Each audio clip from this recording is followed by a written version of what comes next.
Hi, it's me again with Corel tips and tricks. I just did a video earlier today and I used my alternate C hotkey to rotate things around the center of the page. So if you draw a square and you double click on it, the rotation is going to be there. But if I hit alternate C, it's going to rotate it from the center of the page. It's a great macro.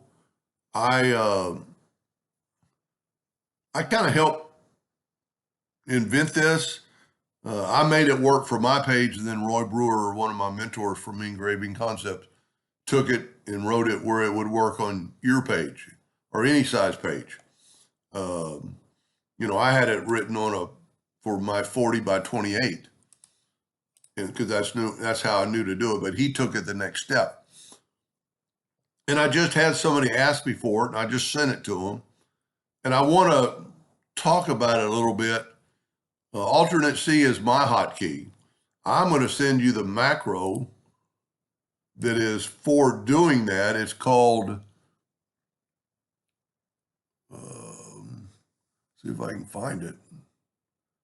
Oh, there it is right there. Rotate center of the page. So if we draw another square and I hit this rotate from the center of the page, now it's going to rotate from the center of the page. But I don't think it's going to translate to have a hotkey for you. So you need to right click on it and assign a hotkey for it. And I don't know why that's taking so long. And see, I have alternate C. So all you have to do is type in alternate C right here and then hit OK. And then yours will work. If you want to use alternate C to me just center. I think alternate P was taken, but alternate C just made sense. So if I send you this macro, and it works from here, but you have to have this script or macro page open, and we could put that thing way out here and double click on it, and it's made this.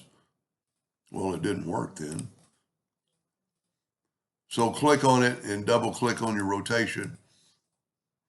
And now it's rotating from the center of the page. I mean, it is super helpful. So just think about that if you do ask me, or if you have asked me and you have it, to make your own hotkey. Hope that helped. Thank you for watching.